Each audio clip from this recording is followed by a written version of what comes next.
I'm Hal Musler with Musler Motorsports. We are a racing team in Ashland City, Tennessee.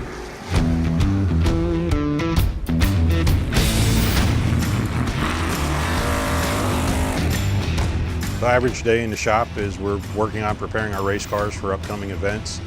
We also do restorations and build reproduction of vintage race cars. Well, a summer day in Middle Tennessee, we're typically in the 90s. Occasionally we'll hit some days over 100 degrees, fairly high humidity, so it can be pretty hot and sticky. The reason we selected the Hunter Industrial XP Series fan was ease of installation.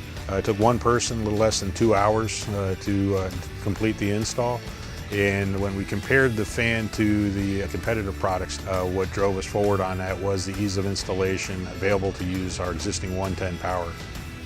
We found the competitive products had very large gearboxes, aesthetically didn't look very well, whereas the Hunter fan was smaller, compact, lightweight, no gearbox involved, which also reduces maintenance and service noise.